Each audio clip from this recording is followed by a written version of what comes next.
Hey, it's Caitlin with Switching Gears. Now, I am going to do a video today that is about how I've spent the last year and a half. I work in radio, and the whole point of Switching Gears was that I could prove that I can be on radio and entertain and all that jazz. And there was some chaos with the Wichita radio stations that I would like to talk about and address.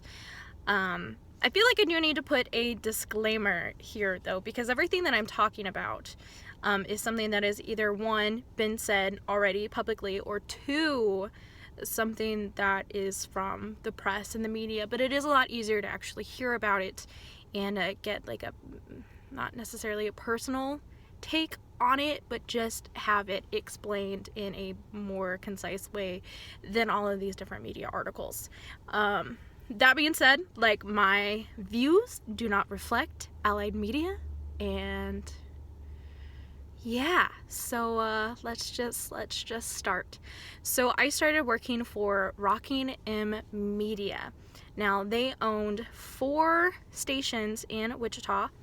92.7 The Blast, which was 92.7 Super Hits, but we switched it. So 92.7 The Blast, Bob FM 97.1, Flight 100.5, and Kansas Country 92.3. Now they also owned 2 AM FM stations in Wellington and Winfield. And I was the morning show for the Wellington station, and I was also on air on 92.7 The Blast. Now, I have to say that because their station, Kansas Country 92.3, was technically owned by Rocking M. However, they were making payments to a third party, Envision. So technically, Envision owned Kansas Country 92.3. They were our landlord. They owned the building in downtown Wichita, and they owned the Kansas Country equipment and all of that stuff. So in April of 2019, Allied announced that they would be buying the stations from Rocking M Media because they were wanting to sell. They claimed that the Wichita stations weren't making any money and that stuff. Now, before I get into like the chaos of everything that happened, another reason I wanted to make this video is because my coworker with Allied, Miranda, made a really good point about how if we don't ever speak up, nothing's gonna change and nothing's ever gonna get resolved. And I was so affected by this. It was bad. The last month had been really, really terrible for me, honestly. But here is what basically happened. Now, I do have to explain how Rocking M Media operates.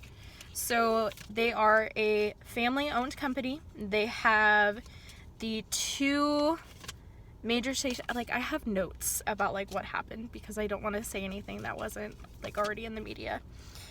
They have the 2 main owners. They are the grandparents that live out in Colorado.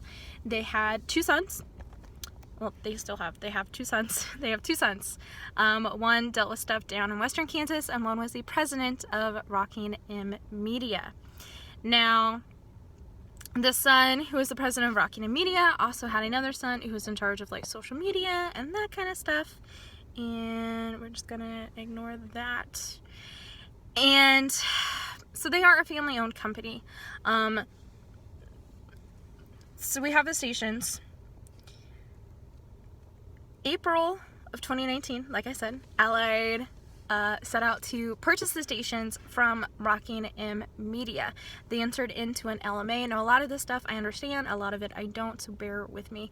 They entered into an LMA, which meant a limited marketing agreement. And basically what that meant is that they would assume all operations and profits of the radio station while the sale was to be completed by the FCC, and Rocking M would get all of their stuff in order on their end. And so an LMA can take several months. It's completely normal. And during that, to my understanding, we would give Rocking Media money for rent and for utilities, and then they would pay all the bills since, I mean, technically they're still the main owner until it is all legalized. So, on September 23rd, we found out that we were not able to gain access to the radio station at all in Wichita. We could not gain access to the Wichita office because the locks had been changed. There was a note on the door saying to contact the landlord. Basically, Envision was evicting Rocking Media, and consequently, because we were in the LMA with Rocking Media, we got stuck in the middle. So, probably one of the worst weeks of my life of me feverishly checking my email. Basically, once, from what I understand, once a main owner can no longer access their station, so Rockingham was evicted, they could not access their stations. According to the FCC, those stations legally cannot air. And so the stations were all pulled off the air, and that is why you were not hearing 92.7 The Blast, Kansas Country, Flight, all of them. They pulled all of them off the air. And they had 7 days to finalize and fix the sale. Well, it didn't happen, and we all lost our jobs, and it sucked because that's gross. That was the first time in 6 years I have not been on air with radio, and it really felt like I lost a part of me and a part of myself. So, let's just go back just a little bit. What the heck is going on with my hair? Okay, ignore that. Okay, so like, this is so frustrating, and there is so much to talk about, so I apologize for the length of this video, but it is necessary. And I apologize for me getting distracted. Okay, I give up, it's fine, it's hair, whatever, it's gross, I need a haircut. So, we all got locked out, we all lost our jobs. Now, in that week, Rocking Media decided that it would be a really good idea to go to the media and be like, it's Allied Media's fault! We're not at fault here! Well, not true at all. The sale was taking so long to complete because Rocking Media could not provide the proper documentation, and this is why I have to make this other disclaimer, because I'm not that smart, and I know that. I have a degree in theater. I do not have a degree in accounting or business management, but basically, from what I understand, Rocking Media could not provide the proper documentation for all of their liens. Like, they have a lot of liens, they have a lot of debt, and these liens would be on with creditors on equipment, they'd be on towers, they'd be on land, they'd be on offices. They could not provide the proper documentation, and Allied did not want to buy the stations and then assume all of that debt. Like, the money from purchasing the stations was supposed to go towards that debt, so why would they spend all of that money to buy the stations if they're also just going to assume all of the debt? Like, that's not how that works. And that was pretty much the reason, I think. Maybe I could be wrong. Then again, disclaimer, of why the sale didn't happen. Now, since then, there has been a lot, even still today. Like, there's still so much. Another thing, like I said, I'm going through my notes here. My good notes. So basically, when they went to the press after the sale, after we got locked out of the station, and they said that it's all Allied's fault, that was basically slander. Not good at all. It wasn't our fault, so we had to make a rebuttal statement. Allied had to make a rebuttal statement. Since then, there have been more and more articles printed about Rocking Media. One, the Salina Post printed a article, and I'm actually going to link all of the articles either in the comments on Facebook or in the bio area, whatever thingy on YouTube. Post all the links there so that you also have all the links to all of these different sites that actually say all of this. But Salina Post posted an article kind of basically warning people in Salina about doing business with Rockingham Media, because what had happened was a case of check forgery and check something. There was check forgery, and basically $40,000 was stolen from their clients, and they don't understand what happened. $40,000? Like, what? $40,000 was stolen due to check forgery with the Salina offices of Rockingham Media. This is an actual thing. Like, there is a thing. So, like, Salina PD was investigating them. And it is mind-boggling to me that nothing ever came of that. But wait, there's more! Like a bad Billy Mays. And this is where I start getting more and more frustrated. 2 weeks ago, I believe, Rockingham Media went to the press again, saying that the FCC needs to get involved and how they should have access to their station, and Envision never should have locked them out. Basically, Envision had a rebuttal of, that's cute, here's a lawsuit. They filed a lawsuit in Harvey County. I think they filed in Harvey County because that's where the actual transmitter of the Kansas Country 92.3 resides. I could be wrong.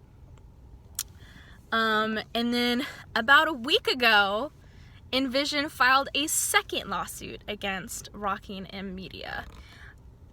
This one in Sedgwick County, and this one actually against the Miller family, personally, and Rockingham, in about failure to pay back parking fees or fines or something. That is two lawsuits that have been public by Envision. Basically because Rockingham was like, help us, FCC, we've done nothing wrong. And Envision was like, that's cute, here's your lawyer, here's your lawsuit. I do not know if any allied lawsuits have been made public or if there are any. Last I saw with Rockingham Media is basically...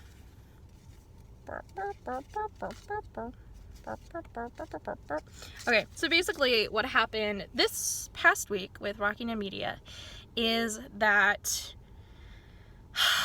I don't even understand how this is possible, because this company is so much in debt. I don't, like, this is just my brain literally cannot process this.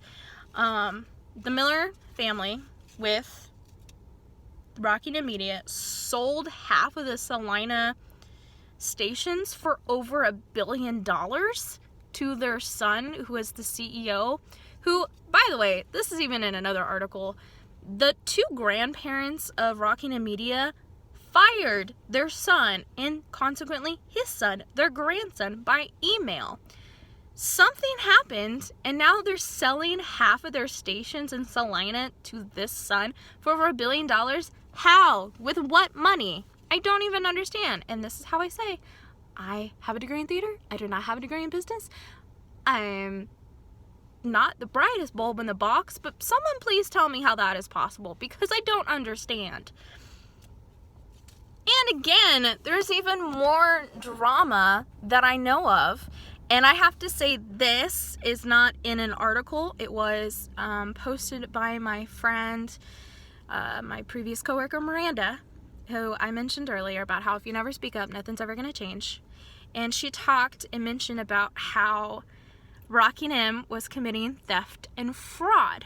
When Allied entered into that LMA, that limited marketing agreement with them, they assumed operations, they assumed profit. So after it was announced that Allied would not be buying the stations after all, Rockingham sent out invoices to all of our clients, Allied clients, like my clients. They send them out to my clients saying, hey, don't pay them, pay us. Like, that is theft. That is so illegal. I had to email my clients and be like, hey, don't pay them. Please pay Allied. I promise. Like, what? What? How? How did any of this happen? And so consequently, as of today, the stations are still off the air. I don't know when they will come back. What might happen, this is speculation, this is not fact, is that the FCC will actually take back ownership of those stations, and then those stations would be sold, auctioned off. So who knows? they may come back, they might not, but I did want to do this video to kind of tell you, because it's insane. Like, this whole thing has been a bad HBO show. Like, it's insane.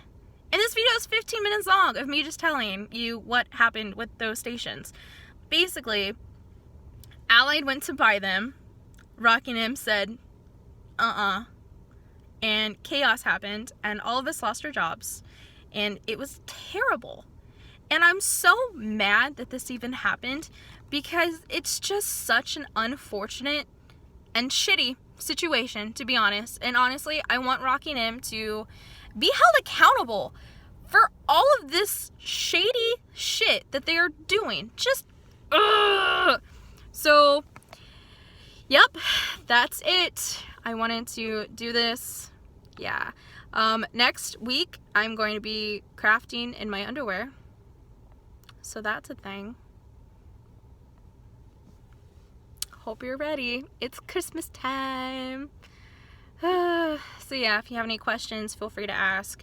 I will try to ask and respond with what I can. But yeah, that is the chaos that happened with the Wichita radio stations. It's Caitlin, switching gears.